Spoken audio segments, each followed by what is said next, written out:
6-minute commute, so how could I say no? More to the point, I was the what would you call me, the rapporteur for the United Nations for the three successful negotiations on international norms. Managed to escape in 2015. Fifth round of negotiations going on. We'll see where they get. It's sort of an awkward time when you have to get the U.S. and Russia to agree. Who knows? Maybe it's gotten better. But I'm going to talk a little bit about where we are on some of this stuff, and then we'll have time for questions. So after 16 years of misadventure, at least by the U.S., the international order is fraying, and that's the context you want to put this in. Is you have challengers, there's trends to change how nations cooperate. We're entering a new period where you have kind of sub-rosa conflict. In the Middle East, of course, the leading cyber powers are Iran, as you heard in the previous session. I got to brief a group of Saudi Ministry of Interior officials once, and at the end of the briefing, they said, can Israel do these to us? I'm like, geez, what do I tell them? Yes, Israel can do it to you, but Iran can do it now too, right? The external actors who enter into the region frequently or there permanently are the US, UK, and Russia. There's a very close relationship. And between Iran and some of the proxies like Hezbollah, the Syrians. So you have this complex set of relationships, but there's essentially two sides. One group I'm not going to mention are the non-state actors like Daesh or even some of the ones I've mentioned like SEA or Hezbollah. They do not have very advanced capabilities. And so every year people say they will have advanced capabilities within 2 years. And I would believe that if I hadn't first heard it in 2011. So they're not going to get advanced capabilities anytime soon. I just interviewed a group of senior intelligence officials in a number of European and Middle Eastern countries and asked them the same question. Do you see groups like Hezbollah or other non-state actors getting advanced cyber attack capabilities? And they unanimously said no, and then offered their 2-year, 5-year, whatever, you know.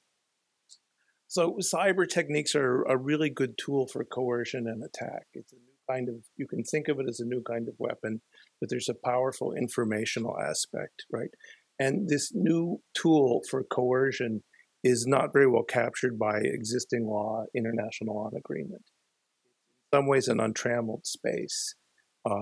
You have intangible effects. Most of our international law is focused on tangible effects. You know, when a tank crosses a border, you know that your sovereignty has been violated.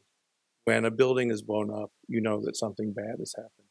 We aren't going to see that level of clarity in cyber activities, and that makes it difficult to think how nations define responsible state behavior. It creates a gray area where you can have countries compete and attempt to influence each other. And of course, in the last couple of years, you've seen a powerful effort to use cyber tools against the United States with Iran, North Korea, China, and the Russians all using them. And one of the dilemmas we had is, well, how do you respond? What is it you do back? Trying to define this response under existing international law turns out to be difficult. One of the things I hope you noted in the last panel was, at least for the United States, attribution is a problem of declining significance. Yes, it's hard, but it's not impossible, and it can usually be done. So very often, what you see is a disconnect, and this is important diplomatically, between our ability to know who is responsible for something, the ability of our allies, including most of our NATO allies. The only ones who are on a par with us would be the UK. So we can say it was Iran, it was North Korea. And there's first a degree of skepticism that greets proclamations from the US anymore. And second, it's difficult for us to share how exactly we know this. Saying, take my word for it, isn't as persuasive as it might have been once. And then third, the other people can't manage it on their own. Now that will change over time. We're beginning to see companies that offer attribution services, and some of them like CloudStrike, Ambient, that are better than many governments. So over time, we'll have the ability to attribute the source of it. And how that will affect international law, how that will affect the efforts to define responsible state behavior remains to be seen. One of the things I think you can say now, based on observable behavior, which is really important,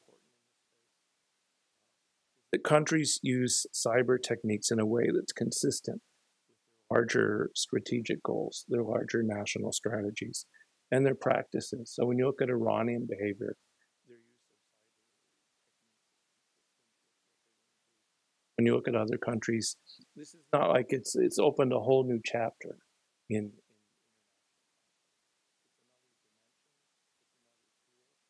people use it in a way that's consistent with their existing practice. That's useful for predicting what it is they're going to do. And I think we'll talk about some of the things you can do about cyber attack later, but clearly countries go through a process that is rational, at least from their perspective. I always feel a little uncomfortable describing North Korea as rational. They use a process that's rational in calculating the benefit and the risk. I can use this new tool to coerce, and yet there might be some risk. And so how do I weigh that? One of the concerns we have, and particularly with Iran, they will miscalculate the degree of risk. More dynamic than would be wise. That hasn't happened so far. That hasn't happened with any of them except maybe the North Koreans. But people do think, how much can I get away with? And one of the changes in the last couple of years was that countries decided they could get away with more against the United States than you might have thought in the past. So starting in about the end of 2013, you saw a number of incidents where our primary opponents, that would be Russia, China, Iran, North Korea, pushed against the U.S., coercive cyber techniques against the U.S. The one with the Middle Eastern focus was the Sands Casino, where we chose not to pay as much attention to it because of the ongoing Iranian,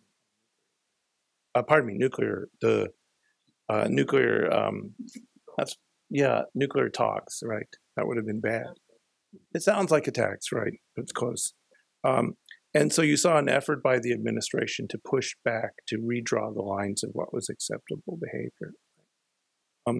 So there are implicit thresholds for what acceptable behavior is, and one of the efforts in the UN for the last 5 years has been to make these a little more formal, a little more extended. But the implicit thresholds are pretty low.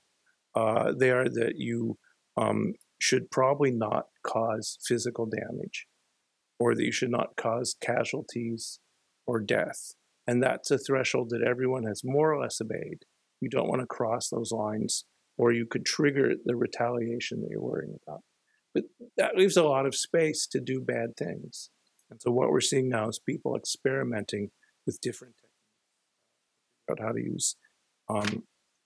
to use these cyber tools, right? There are regimes governing cyber activity. They are very weak, however. We're in a period of very weak regimes when it comes to this. We talked a little bit, I think, earlier about the Wassenaar arrangement, where I had the misfortune of being one of the negotiators. And that has attempted to control technologies that could be used for surveillance by states. Very often the countries they're looking at are countries in the Middle East. Not only, but that's been driving a lot of it.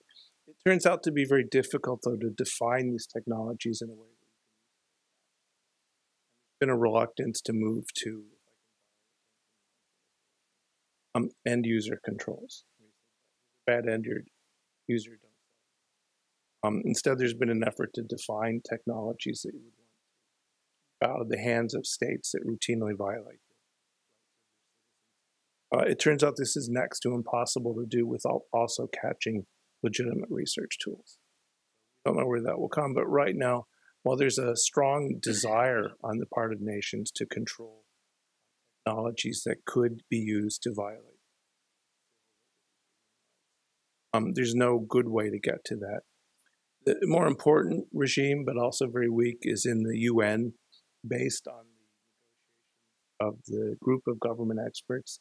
The UN is not allowed to say cybersecurity because the Russians object to it. So they have some long-term, it's security of information and communications technology in the internet. But I'm going to cheat and just say cybersecurity. It's too hard to remember. There's been 4 rounds of negotiations. 3 of them were successful. And as I said, there's a 5th round going on now. The effort of these negotiations was to define responsible state behavior. And they probably peaked in 2013. The way it works is the GGE is a small group of countries, regionally distributed, selected by the Secretary General, then attempt to provide him with a report on this topic that he would then take to the General Assembly if he chose and ask them to endorse it. So there's been success in doing that 3 times. And each time it's then led to some further resolution. The first one, which I wrote, the areas of agreement were 8 lines. Right. Actually, it was harder to cut out the stuff that people didn't agree. The second one, the 2013 agreement, was probably the most important because it agreed that international law applies to cyberspace. National sovereignty applies to cyberspace. So that agreement, which was endorsed by the General Assembly, embeds these activities in the existing framework of international law and state relations. But as I said, there are these gray areas driven by the fact that this is a different technology, its effects are attribution is a problem for most countries. So we have agreement on what responsible state behavior is, but it's got many, many areas of definitional difficulty. The last round of negotiations in 2015 almost came to grief over these definitional difficulties. The chair of the group and I, as the rapporteur in the beginning, in one of our strategy systems, this application of international law, how hard can it be? It'll be mechanical. And that we didn't actually get agreement on that until 20 minutes after the negotiations were formally supposed to end. It's only because the chair held the clock that we were able to get agreement. So there's deep about how does international law work in this space? And I'd say the most important decision is cyber attack, the equivalent of a weapon of mass destruction. Can it have mass effect? This is the position of Russia, China, Egypt, Pakistan, a few other countries, Belarus, and probably many of the non-aligned countries, the WMD, and therefore we should simply ban it. We should ban cyber attack. And I got in trouble by saying, people said, well, come on, Russia and the Chinese have cyber attack capabilities. How can they seriously propose banning it? Right? Isn't that hypocritical? I said, well, a bit mean. But if you think about the model for them, they have this approach as we should ban it. The US and its allies take another approach, which is this is normal military activity. It's a weapon like any other weapon, and therefore it should be governed by international humanitarian law and the laws of armed conflict. And the tension between these two sort of defines what countries can get away with. There have been Middle Eastern countries involved in these negotiations. You have Qatar, you have Egypt continuously, you have Israel on and off. Up to the Secretary General, of course. And their views are, with the exception of Israel, closer to the Russian point of view. Makes it difficult then to define responsible state. So what does that mean for us in terms of what we have to do? What are the options for defense? And you heard some of them in the discussion we had earlier. First, you can, of course, improve your own defenses. There's 2 problems with this. The first problem, and maybe the most important problem, is there is a ceiling to how much you can improve your defenses. For a determined opponent, and you could put certainly the US, the UK, Russia, Iran in that category. For a determined opponent, you cannot block them from entry. There's no defense against these kinds of things. You can make it more difficult, you can raise the cost, you can slow them down, but there is no defense. So sometimes the old view of cybersecurity is, well, each company will do its own thing, they'll work to improve their network defenses, and that doesn't work. So Paul, I think it was Rob who was talking about moving away from the national firewall. No such thing as defense. You can raise the cost, you can make it more difficult. And frankly, some of the defenses in the Gulf region are so shameful that this would be a good thing to do. I know this because the Department of Defense, someone asked this, did do a study about a year or two ago looking at some of our Gulf security partners and found that they were lacking in their ability to defend their networks. So an area for improvement, but we don't want to put too much hope on it. There's the question of international restraints. That's what I've been talking about. That's what I help negotiate. The problem with international restraints is they are voluntary, right? So even in the best of all possible worlds, voluntary restraints take years. Those of you who had experience with, say, the missile technology control, some of the conventional arms transfer regimes, it can be years or even decades to finally have an effect on the international system. Sort of ironic because the other UN employee and I had both worked on the conventional arms transfer policies that were arms register and all that. British, I was American. We'd both worked on them in 1992. We were there to see them finally agreed to in 2013. Of course, we were working on different subjects, but it was sort of funny. We took the afternoon off to go watch. So it's good to have international restraints, but first, they take a long time. Second, as I said, not everyone agrees on them. Right? So there's large areas of ambiguity. And a classic example would be that in 2015, we got agreement in the UN that nations would not attack each other's critical infrastructure. And 3 months later, Russia attacked an electrical facility in Ukraine. That would really be the second, one of the few incidents where you saw physical damage of it. So I wrote to the chairman at the time and said, well, so much for our agreement.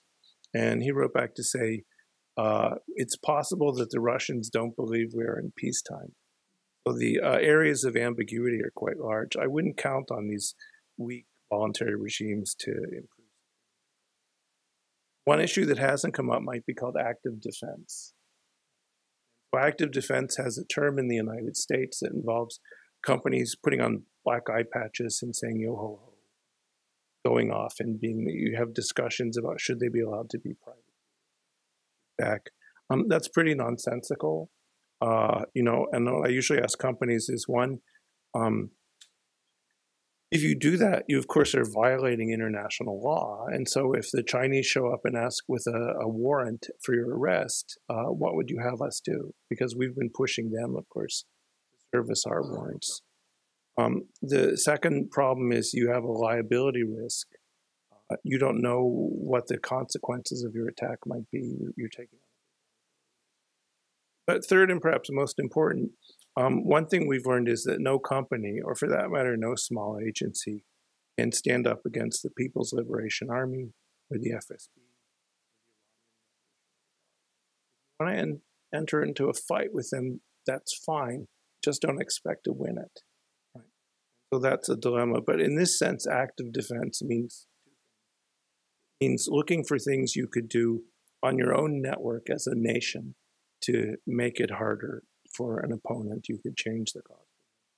And the second part, which is a little more delicate and doesn't come up so often, is active defense could mean intruding onto your opponent's network. And so one of the ways that the US has improved its attribution capability, and we are not alone in this, but it's a very small number of countries, is we break into other people's networks, observe their plans, their capabilities. And certainly that's been the case with Iran. And when you have that ability, you have the ability to disrupt potential attacks. And so one of the questions for countries like the US or for Israel, I can get into the attacker's network, and if I see something coming, should I do something to prevent it? None of the other Gulf countries have this capability. They say the Iranians have improved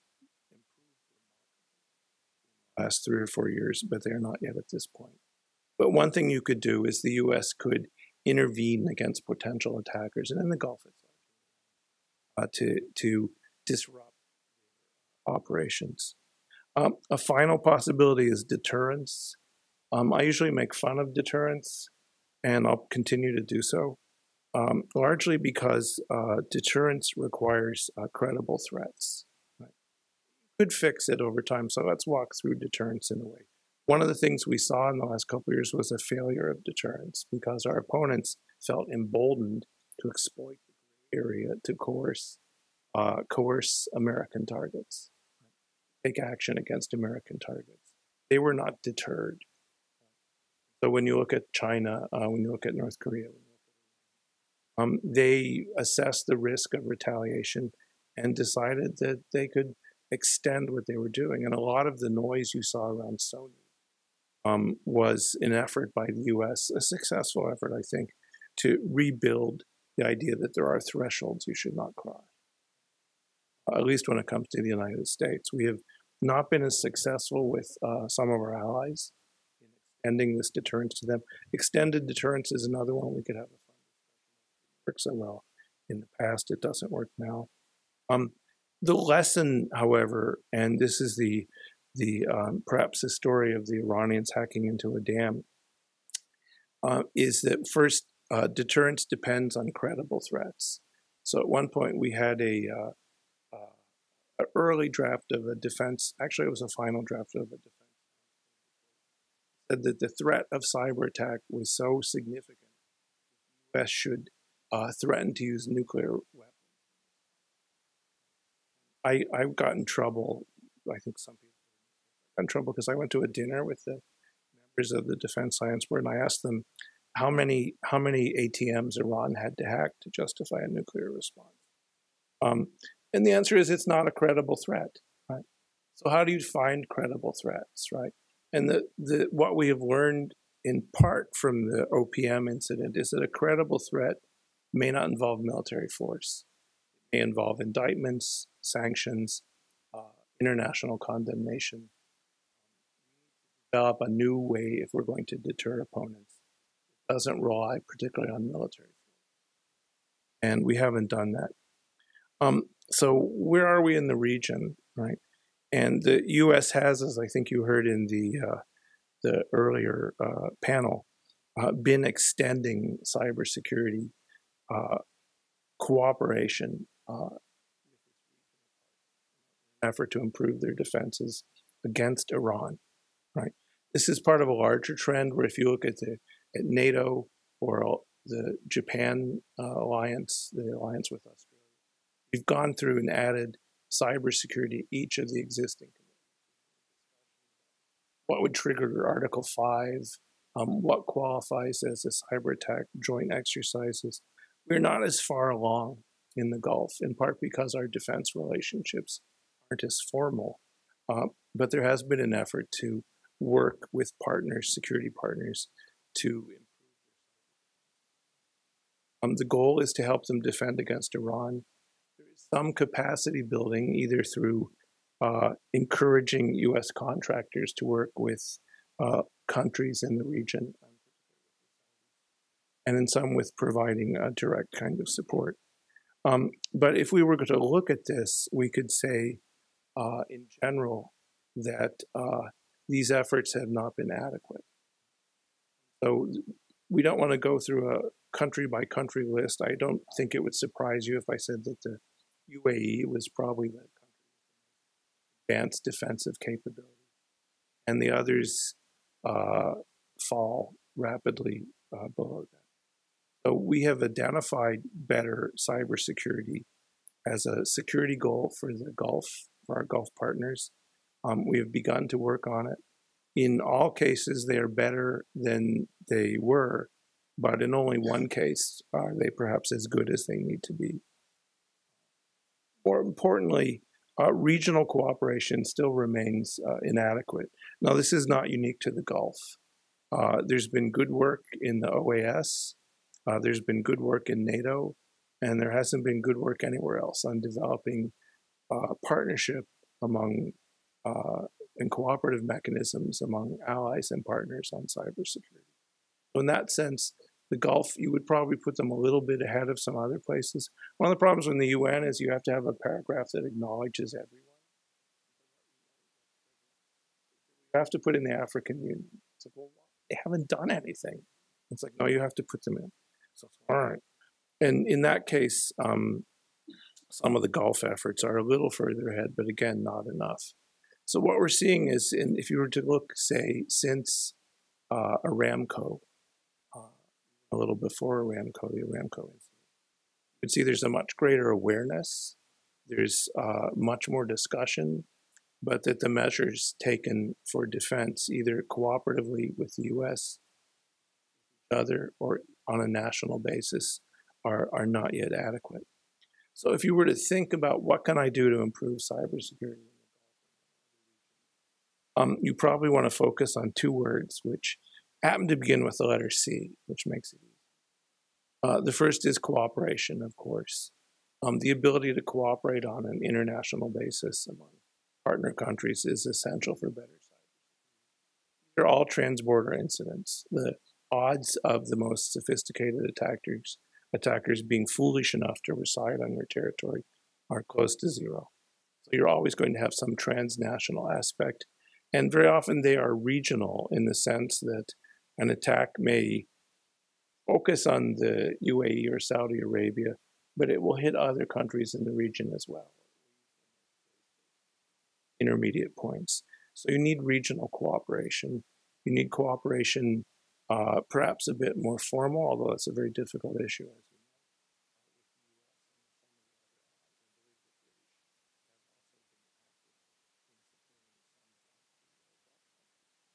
They have security partnerships. The second word that begins with the letter C is consequences. This has been a problem for U.S. policy, but it's one that we've made some progress on in the last few years. But for about the first, if the real sort of hyperventilation about cybersecurity began maybe about 2000, 2002, something. One of the things that was true for at least a decade or longer was there were no consequences to bad cyber action. You could do much ever you want, and you would never have run any risk of being punished or being called to order on it.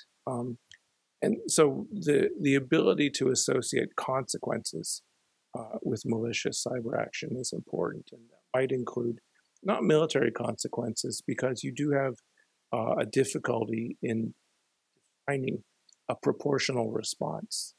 You have a difficulty in saying, well, they erased data on 30,000 computers. What should I erase data on 30,000 computers? Turn off the electrical grid? Why? In a recent incident, one of the proportional responses the US was considering was leaking Vladimir Putin's Botox injection schedule. I wasn't quite sure that would actually do the trick. But, that was one of the what is a proportional response? It works pretty well. He looks good, huh? That's why he can't smile. People think it's but defining what a proportional response is essential, because what we've learned in a number of incidents is that you can change opponent behavior if there are consequences to malicious. And get them, if nothing else, to recalculate the risk of taking an action. But to do that, there has to be some consequence. And I think that will be difficult, because it won't be like classic deterrence where you could and never use the weapons you'd have built. We'll probably have to do something. And whether that's more of the active defense model of intruding on other people's networks and doing some kind of damage. Whether it's the sanctions and indictments model, very successful in some ways. So right now, the Gulf remains vulnerable to manipulation, largely by Iran, Iran with some support from Russia. But it will be possible to change this. I think both you'll see slow progress on international agreement that will create a framework for defining what and what state behaviors justify some kind of consequence. And you'll see relatively faster progress on building cooperation. This is an area where the U.S. could helpfully contribute, working perhaps with the British and some others.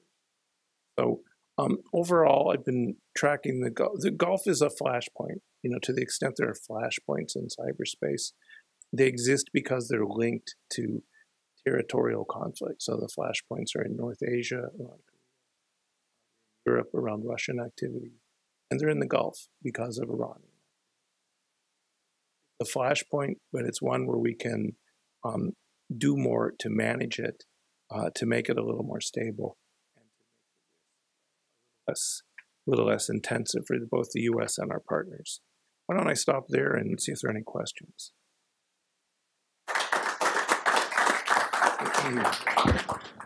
Thank you, Jim. And yeah, maybe we'll bunch 2 or 3 questions together. And so right over here, please wait for the microphone. It's coming right over.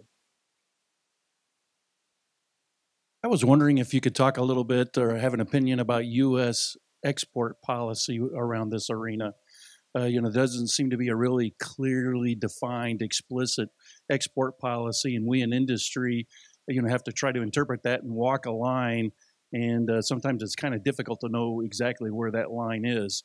As you're doing things with technical assistance with our allies on things like vulnerability assessment and penetration testing, and giving them some of the skills to do that, you can then use some of those same skills to do offensive operations with that, which is not acceptable for export policy. Where do you think U.S. export policy is going to go in this arena?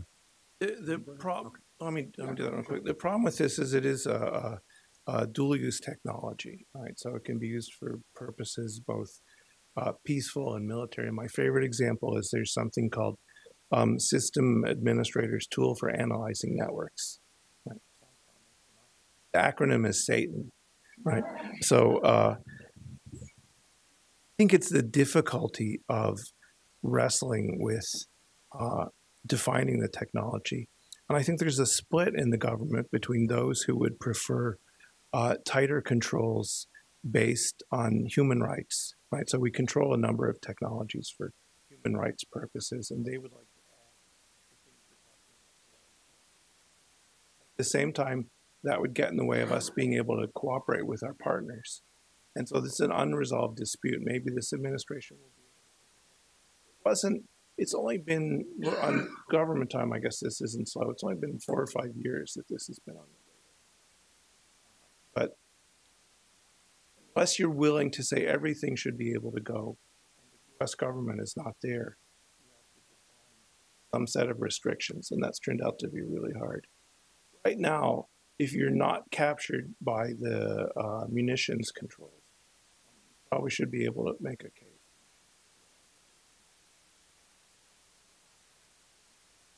Questions for Jim? Yeah. Alex, please.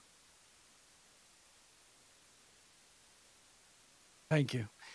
I think you said remarkable growth in the capacity of the Iranians. I just wondered if you could share with us some of the key factors and the timing of it. The creation of the Iranian Supreme National Council on Cyber, if I'm not mistaken, kind of coincided with the Stuxnet attacks. I also wanted to hear about your views on that in hindsight. Was that something that perhaps shouldn't have been done? In the last few months, I've seen so many reports about fires in Iranian refineries, and the Iranian minister keeps saying, it was an accident, but there's a lot of suspicion that somebody out there might be behind some of these fires. And to that point, obviously, the U.S. knows a lot more about what's going on between some of these regional states. But can we, to your point about intercepting, if country A is about to attack Iran, is there anything the U.S. can do in that process in terms of cyberspace? In terms of cyber attacks, like for instance, I just want to give you a sense of again to the point about these fires in these refineries. Say these are actual fires that are as a result of cyber attacks. Is there anything the U.S. can do to prevent, to basically contain the situation in a moment like that? So there were three questions, if I remember correctly. The first was on progress in Iranian capabilities and perhaps Stuxnet. And the second question, I know I'm missing one, was what was the second question? Does the U.S. have the ability to intervene? Oh, Stuxnet, a good idea. Sure.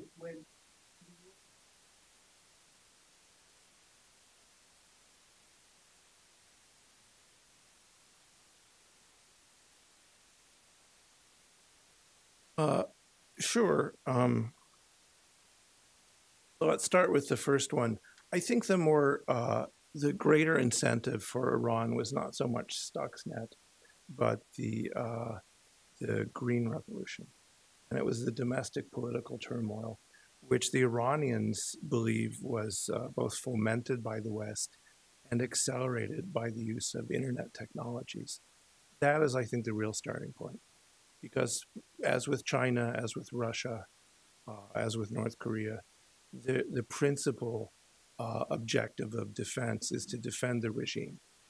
So when I look back, I actually trace it back to that. And if you look, there was an incident where the Iranians broke into a Dutch credential provider called DigiNotar. And that was largely so they could track internal dissidents. That was the start of the Iranians building cyber capabilities. Stuxnet, of course, accelerated that. They were assisted by the Russians, both in developing greater awareness of the threats they faced and perhaps in developing or acquiring the tools they used. So, but for me, it was the political turmoil, it was the risk of the Green Revolution. The Iranians suddenly sit up and say, we've got to get this thing under control.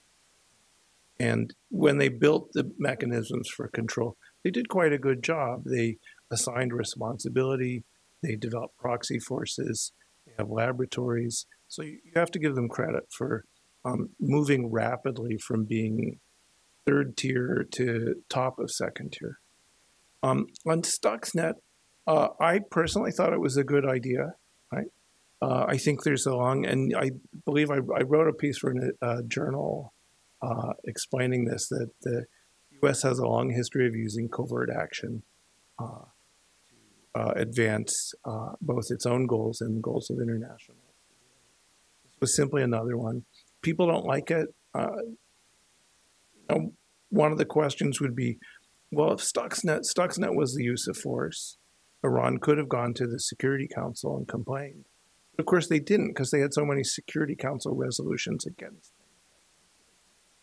Probably wouldn't have dared to show up. So, yes, it was effective. It was not one of the alternate narrative is that it was taking the lid off Pandora's box. Whenever anyone uses a cliche, you should immediately be suspicious. So if the real start was the Green Revolution, Stuxnet was in some ways irrelevant. And we've seen a number of incidents aimed against Iran, not entirely by the U.S., not always by the U.S., or not even mainly by the U.S., but you have other countries. I used to say that there were so many foreign intelligence agencies on Iran that they had to stand on top of each other. We are not the only people to have a bone to pick with them. And so to use a counterexample, Iran probably launches some sort of effort to degrade or destroy Israeli critical infrastructure every week. Right?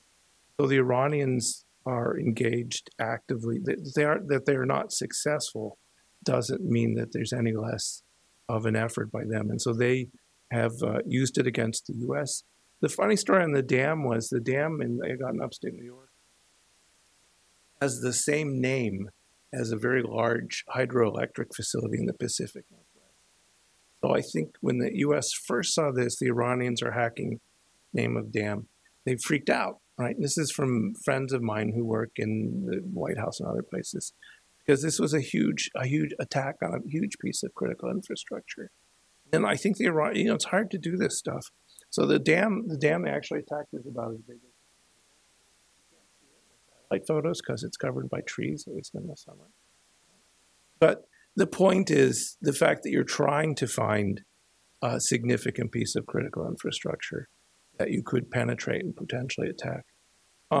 There's a sort of covert conflict here, similar to what we see perhaps in some of the actions using terrorist proxies, is going back as far as, say, Lebanon. This is simply another aspect of that. So there's a covert conflict between the U.S., some of its partners, and between Iran and its partner Russia. In that, Stuxnet, to me, seems like a very legitimate activity that could be justified under international law. I can't read my own writing. Oh, who's doing? Can we intervene?